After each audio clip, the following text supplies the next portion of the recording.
la séquence Magnéto va nous montrer Jean-Luc Mélenchon. C'était à Bordeaux le 29 novembre. Il y avait foule dans la rue, dans la salle, sur ce sujet-là. Et va nous rejoindre une représentante du parti de gauche, Corinne Morel-Darieux. Le problème urgent et immédiat est celui qui va retentir comme un défi, qui va nous permettre d'avancer. C'est que la maison brûle, comme disait Chirac. Franchement, quand 50% des espèces vertébrées ont disparu de la planète, quand la chaleur est montée de 20 points au-dessus du seuil auquel il est normal qu'elle se trouve dans l'Antarctique, est-ce que vous croyez vraiment qu'à ce moment-là, la question qui se pose, c'est celle de l'ISF ?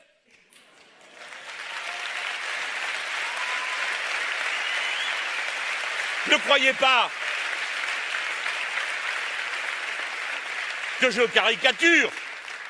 Donc nous sommes toujours partis de la demande. La politique du camp progressiste, ça a toujours été de partir de la demande. C'est-à-dire, qu'est-ce qui est nécessaire? Que faut-il faire? Eh bien là, nous avons un problème. Nous devons nous mobiliser tous pour répondre au défi qu'a créé la prédation excessive sur la nature. Mais au moment de le faire, quand on dit à tout le monde « Allez, on va faire l'effort », qu'est-ce qu'on découvre? Que la société est pourrie d'inégalités, qu'il y a des masses de pauvres, des milliers de gens qui sont hors circuit, qui n'ont qu'une chose à faire chaque jour, c'est se demander comment ils vont tenir jusqu'au lendemain et le jour d'après pour eux et leurs enfants.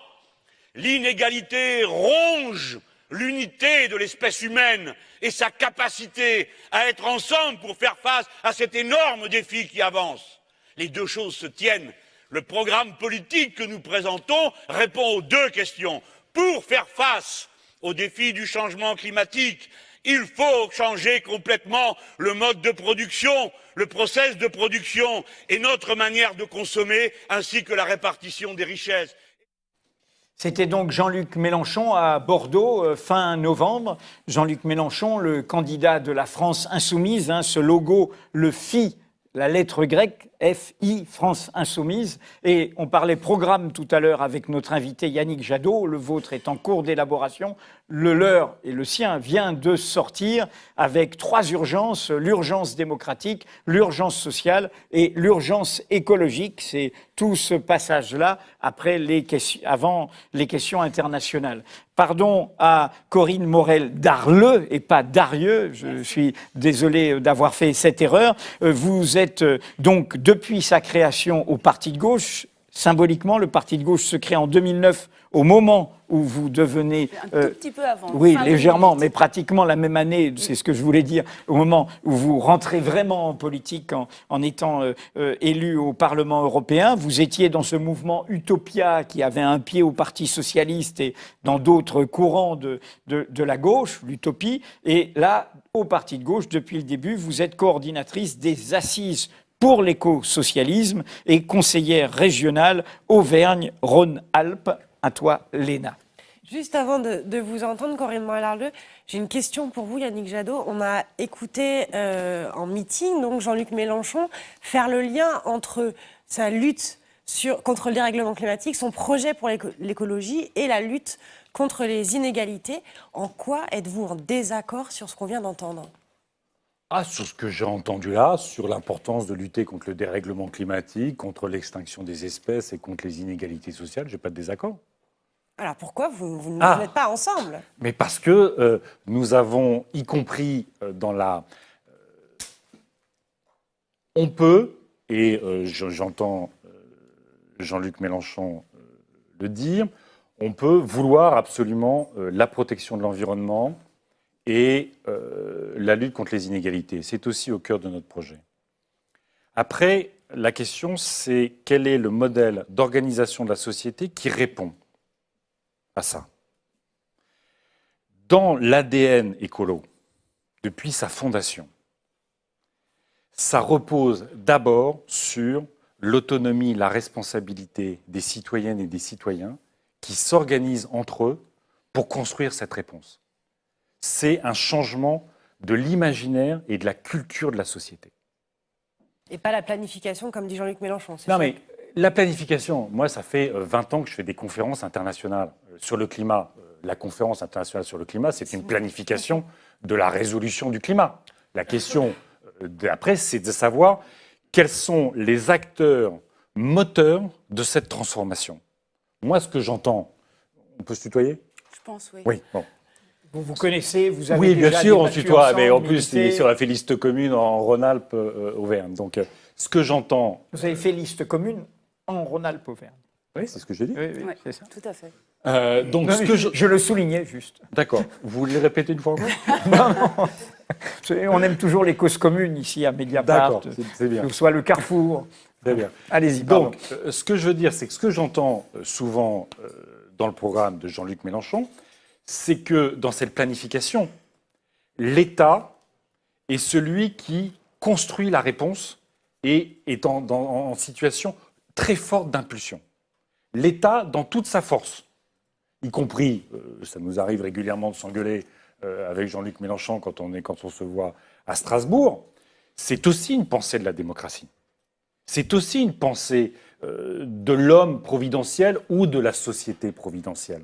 C'est aussi une pensée, vous voyez, de quelle est... Moi, je me bats pour que l'État ait de bonnes politiques, mais je crois profondément que le changement de la société, qui est nécessaire, tant les transformations sont importantes, soit la production, la consommation, l'organisation démocratique, l'organisation sociale, la lutte contre les inégalités, c'est tellement important que l'État ne peut pas se mettre en surplomb de la société, que l'État ne peut pas forcer la société. Et ce que j'entends trop, ce que je pressens, peut-être je me trompe, trop souvent de la part de Jean-Luc, y compris Jean-Luc Mélenchon dans son expression, c'est l'idée qu'à un moment donné, quand on est chef de l'État, tout en haut, et bien quelque part, si on est sur la bonne cause, on peut forcer un peu la société. Et moi, je ne crois pas qu'on puisse forcer la société. Ce n'est pas l'ADN écolo. Vous voulez forcer la société, Corinne Morel-Darleux ? Non, pas du tout. Sur la planification écologique, je crois qu'il y a eu beaucoup de malentendus et peut-être un petit peu d'ignorance aussi, puisque sur la planification écologique, c'est vrai que c'est un mot qu'on a utilisé un peu comme un mot obus pour provoquer le débat, mais on a fait un petit peu plus que ça, puisqu'on a même déposé une proposition de loi sur la planification écologique, dans laquelle était détaillée justement l'articulation entre le niveau national, le niveau de l'État, et le niveau local. Et dans cette proposition de loi, il est très clairement établi que le cadre national, c'est ce qui permet au contraire de fournir un cadre démocratique, parce que c'est aussi le cadre dans lequel s'exerce ne serait-ce que l'égalité républicaine, le fait de garantir à tous les citoyens qu'ils habitent au nord, au sud, dans un coin où il y a du vent, du soleil ou pas, ils auront le même accès à l'énergie, par exemple, puisque tu parlais tout à l'heure de services publics de l'énergie. Donc il y a un cadre, on a besoin de ce cadre, surtout en matière de planification, pour penser le long terme, qui est le temps de l'écologie, pour penser la maîtrise publique. Et puis il y a l'aspect local, la déclinaison de tout ça. D'ailleurs, dans le programme de la France Insoumise, on propose qu'il y ait des délégués départementaux sur le principe de l'éducation nationale, par exemple, qui soient en charge justement de ces aspects de planification écologique et environnementaux. Et l'idée est que tout ce qui peut se faire, c'est le principe de subsidiarité. Tout ce qui peut se décider et se faire au niveau local se fait au niveau local, mais dans un cadre qui garantit tout simplement la liberté et l'égalité de tous sur le territoire. On n'a pas tous complètement la même vision de la question de la décentralisation, par exemple. C'est quand même une question sur laquelle on a aussi des nuances, sur le poids des compétences, sur l'autonomie dans les écoles, sur la question de la souveraineté européenne, justement, à se charger de la question écologique. Donc je crois que moi, c'est comme ça que je le vois. Après, on peut s'engueuler avec Mélenchon sur la Russie, sur Castro ou sur d'autres choses.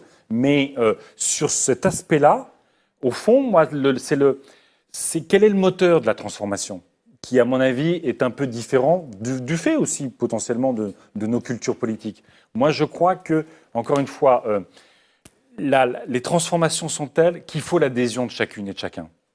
Qu'il faut donner à chacune et à chacun le pouvoir de reprendre la main. Et de reprendre la main, moi, dans cette question de l'égalité garantie par Paris, j'y vois aussi aujourd'hui beaucoup d'iniquité. On prenait par exemple la question de l'éducation. Aujourd'hui, on joue sur l'égalité de l'école. La réalité, c'est on construit par cette égalité de moyens, une inégalité sociale, éducative extraordinaire.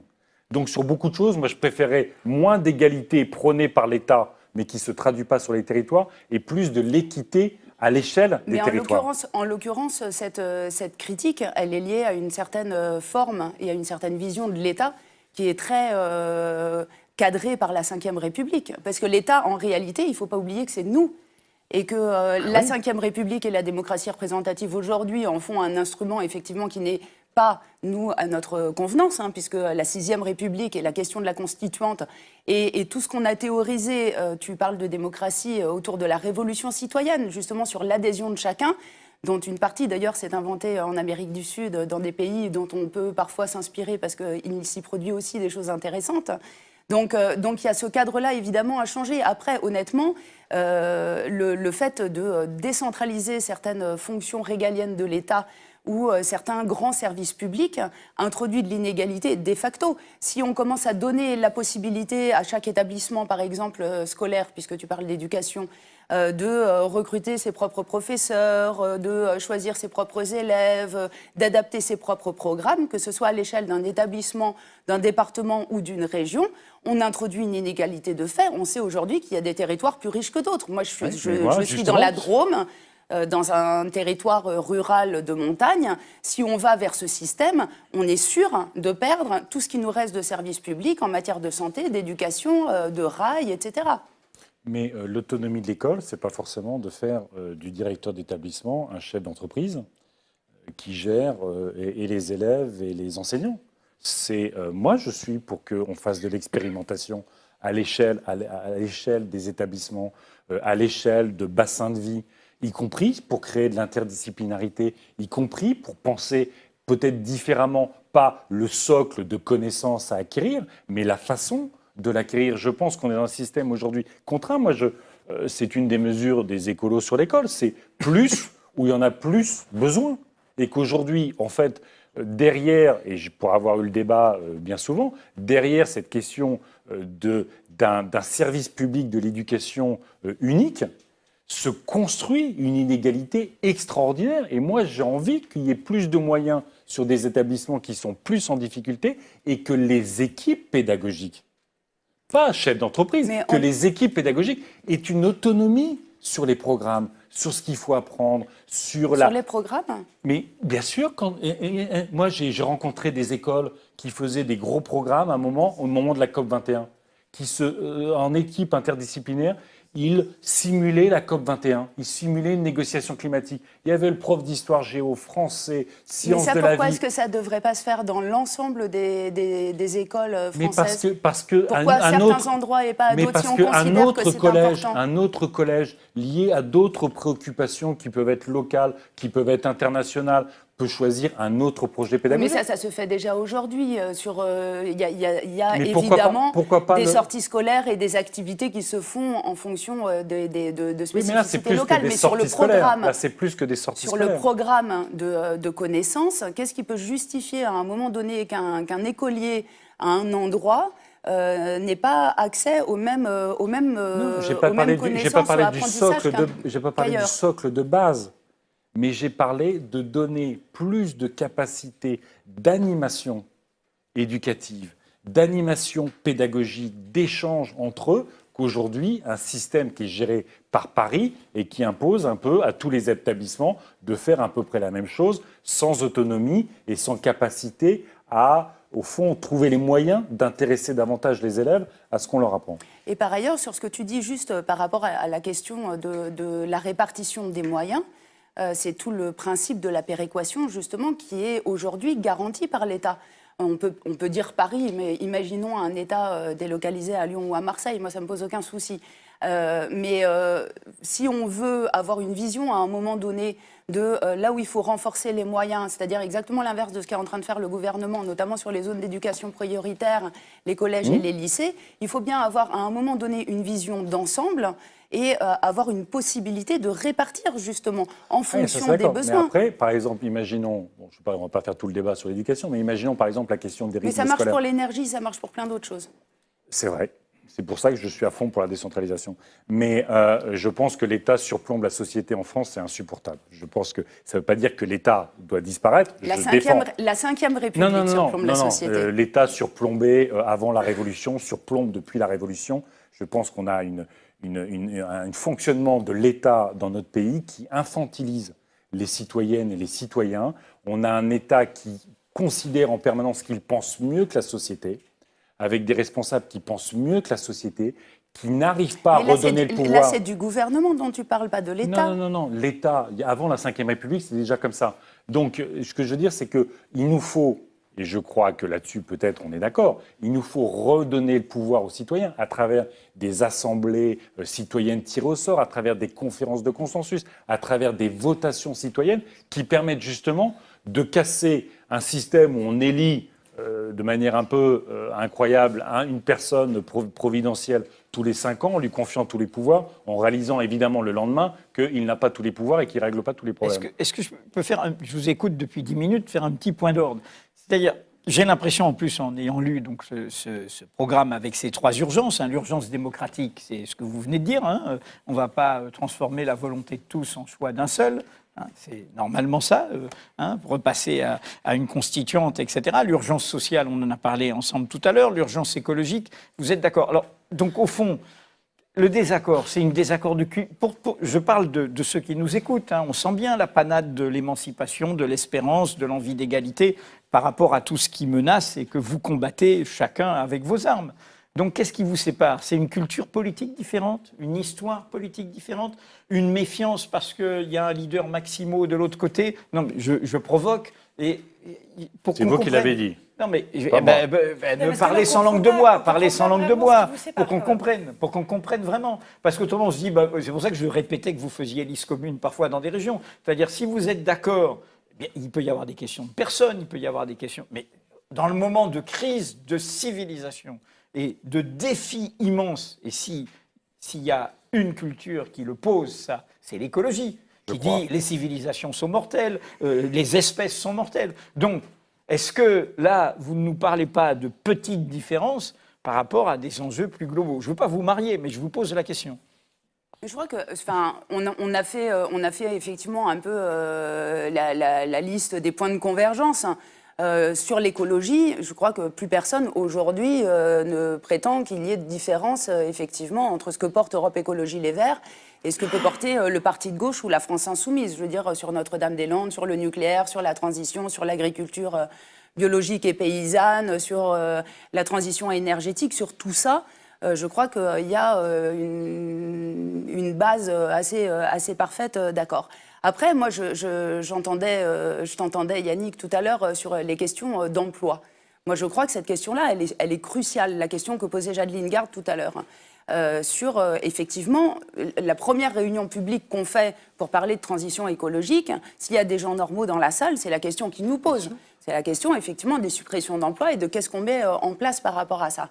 Et c'est vraiment ce qui a guidé, nous, notre réflexion sur l'écosocialisme, c'est cette nécessité qu'on a ressentie à un moment donné de réconcilier deux mondes qui ne l'étaient plus, le monde du travail, de l'industrie, pour faire court, des syndicats, et le monde de la défense de l'environnement, pour faire la démonstration qu'en réalité, le système économique tel qu'il existe aujourd'hui détruit à la fois la nature, les écosystèmes, mais aussi le monde du travail, les travailleurs. Et que donc il y a un intérêt commun, il y a un intérêt général qui est renforcé aujourd'hui par la question climatique à préserver les conditions de vie sur Terre, et donc une alliance justement à faire entre ces différents milieux militants, associatifs, syndicaux, etc.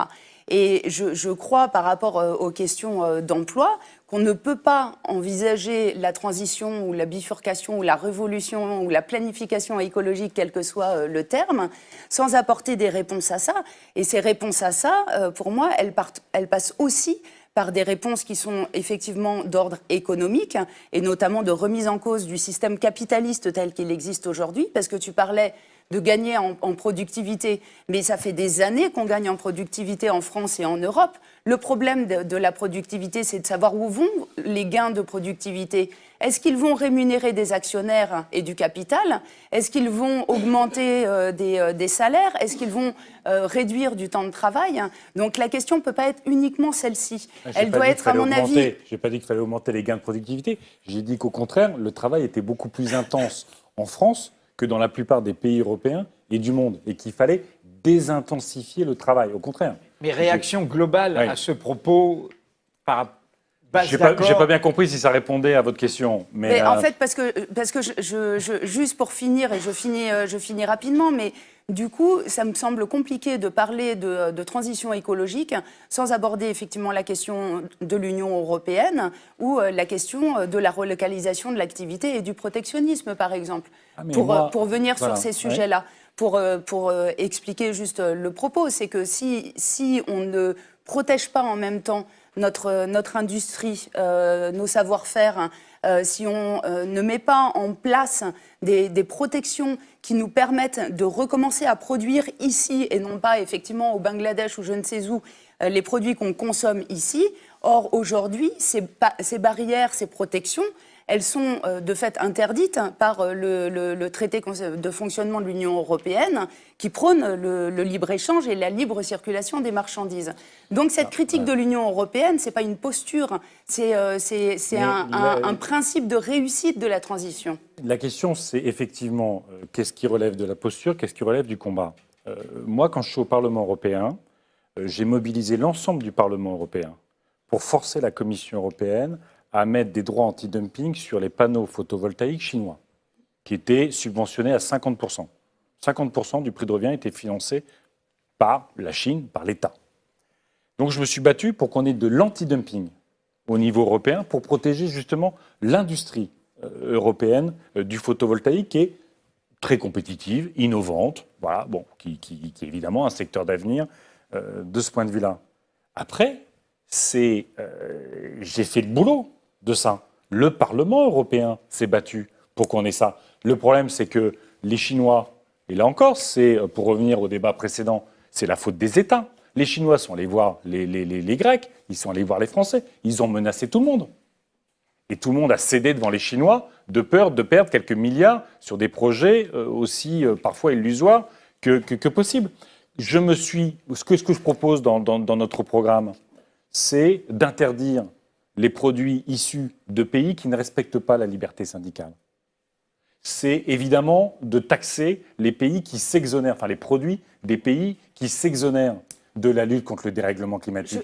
Je me suis battu. Non, mais je n'ai pas ces combats-là. Non, parce que la question de la question posture est importante quand on est au Parlement européen. C'est de savoir qui fait le boulot, qui ne fait pas le boulot sur ces dossiers-là.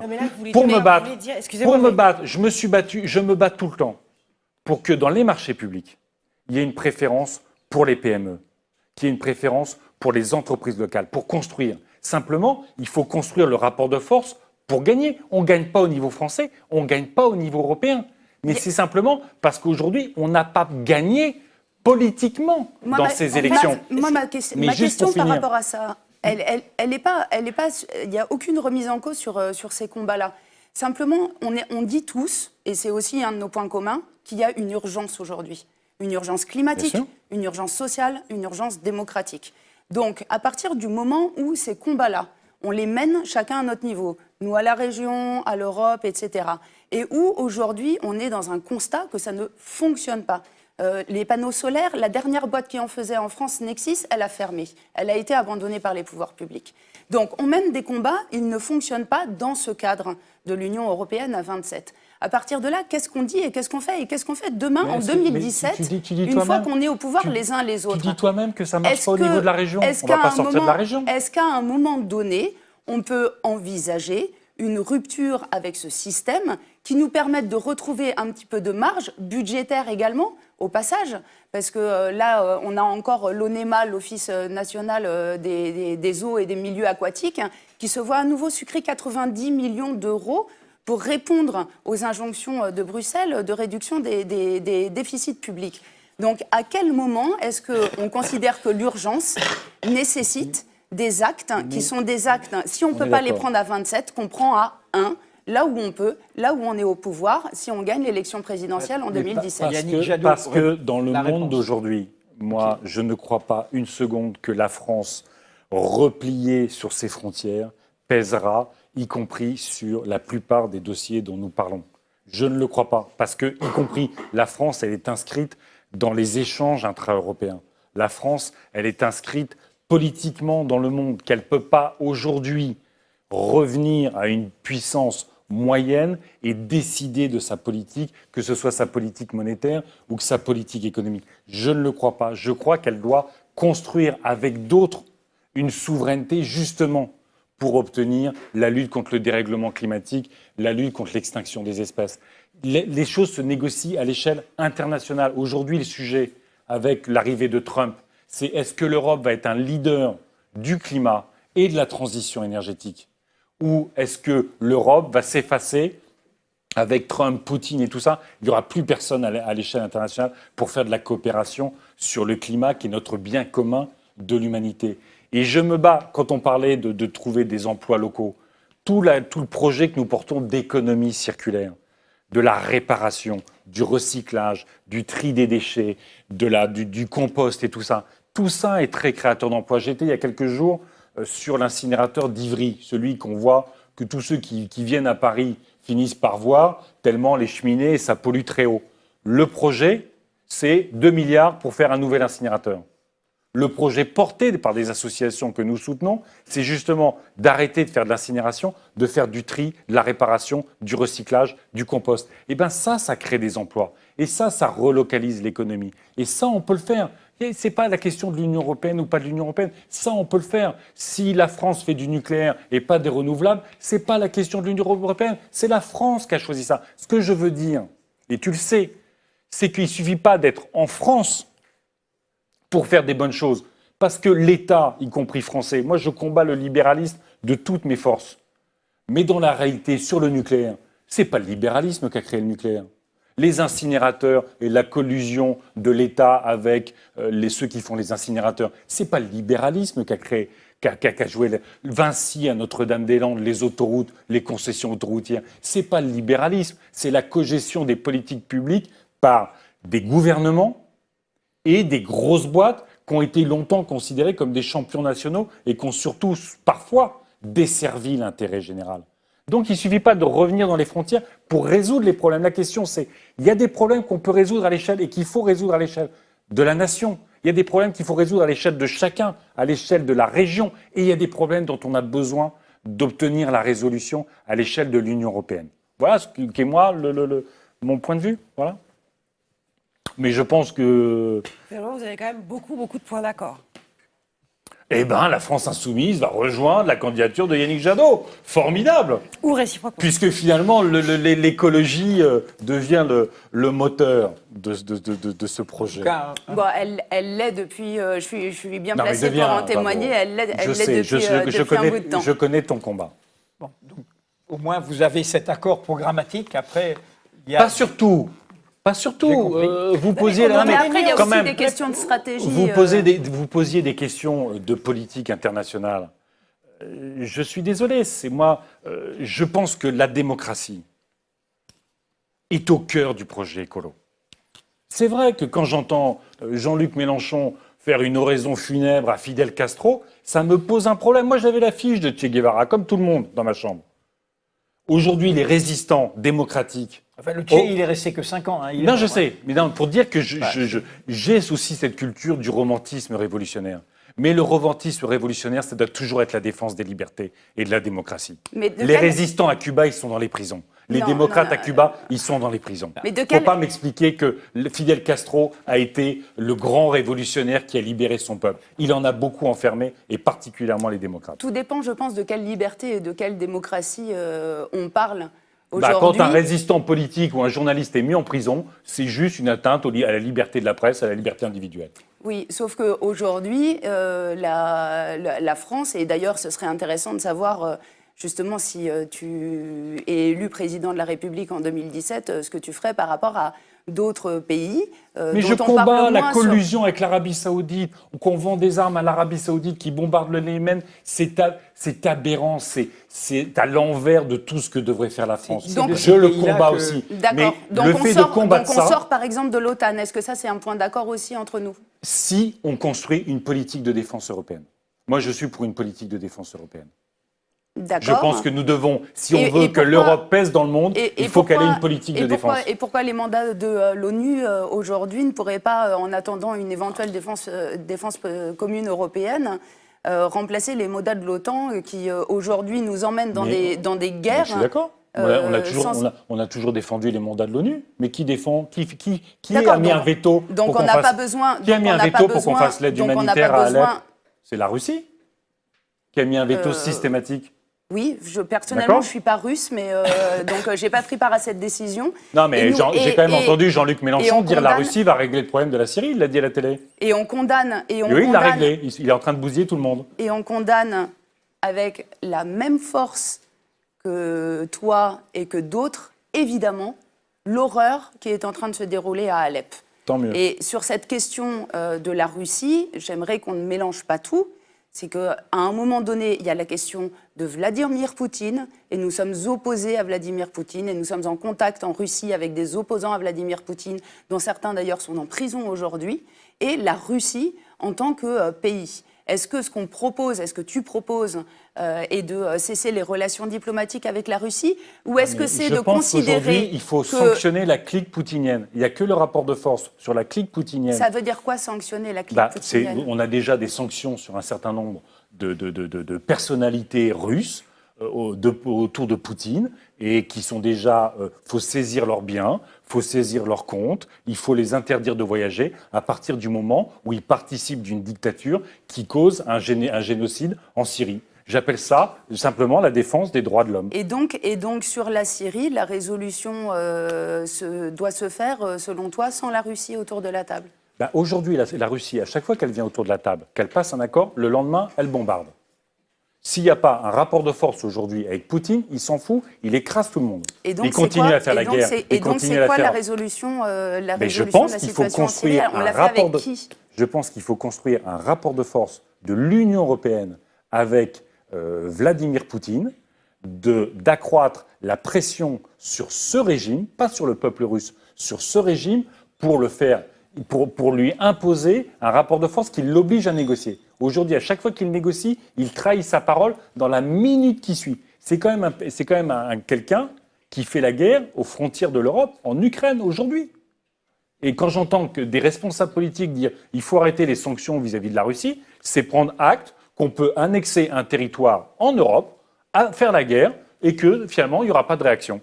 Ce qu'ont fait les États-Unis à Cuba, donc. Est-ce que ça justifie qu'on mette un démocrate en prison? Est-ce que le blocus américain sur Cuba justifie qu'on mette un seul démocrate en prison? Non. Alors on est d'accord. Donc il ne faut pas soutenir Fidel Mais- Castro. Bah, Voilà. Fidel Castro. Il n'a pas mis de démocrates en prison? Non, mais Fidel. Est-ce qu'il a mis des démocrates en Est-ce prison ou qu'on peut pas? avoir un Bah, quand débat même. sérieux sur cette question qui ne soit pas uniquement dans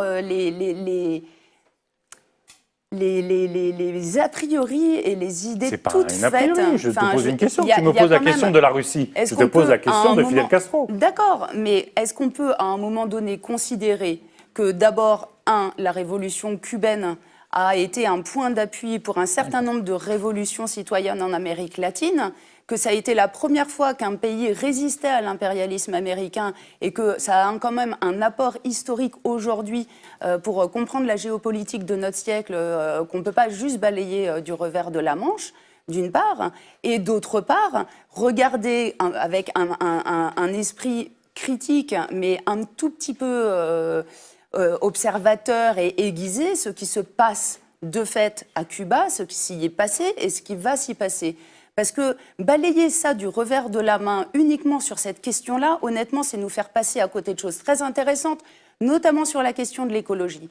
Parce que voir comment Cuba fait en sorte d'avoir une agriculture, pour le coup, paysanne et bio, parce qu'ils sont sous blocus et qu'il n'y a pas d'intrants chimiques. Ils ont essayé beaucoup de mettre C'est des quand même OGM. pas Ils ont essayé beaucoup de mettre des OGM. C'est quand même pas inintéressant pour la suite. Ils ont essayé et je aussi pense de que mettre, de temps en temps, un des OGM. Mais petit peu d'humilité l'agriculture pour aller biologique, regarder ce qui se fait ailleurs l'agriculture biologique, y compris parce que serait ce intéressante pays sous pour la blocus suite. ne pouvait pas se fournir en engrais, mais ils ont essayé de mettre des OGM, ne justifie pas qu'on mette des démocrates en prison. Je suis désolé. On a, La hélas, plus on grande est- prison sur le sol cubain, c'est Guantanamo. Et Mais je j'aimerais la entendre condamne. autant. Oui, mais j'entends moins de remarques. Quand même, Mais sur. moi, ça tombe toujours aux mêmes endroits, comme non, par parce hasard. que, non, parce que qui là, sont les c'était le seuls sujet. endroits où des politiques ont été mises en place qui sont allées sur des conséquences concrètes pour la population immédiate, Sauf en matière que d'éducation, en matière de je santé, en combats- matière de sécurité. Je combats Et ce qui Guantanamo. me gêne, moi, c'est mais le quand- deux poids, deux mesures. Je condamne Guantanamo, mais quand quelqu'un aux États-Unis combat Guantanamo, il a accès au débat public. C'est une vraie Pardon, aussi différence. Chelsea Manning aujourd'hui. Ça veut pas dire. Chelsea Manning je aujourd'hui aux n'excuse pas. États-Unis et dans mais- une cellule à l'isolement depuis des On est semaines au- dans l'indifférence on est au générale. bout. On est obligé, là, on a dépassé d'un bon quart d'heure, mais ça passionne de toute façon nos auditeurs. On aura compris qu'il y a un accord, on l'a vu, sur l'écologie, et qu'après, la place des désaccords, y compris Des débats, en tout termes cas. non, mais des débats et des échanges en termes géopolitiques. Alors, comme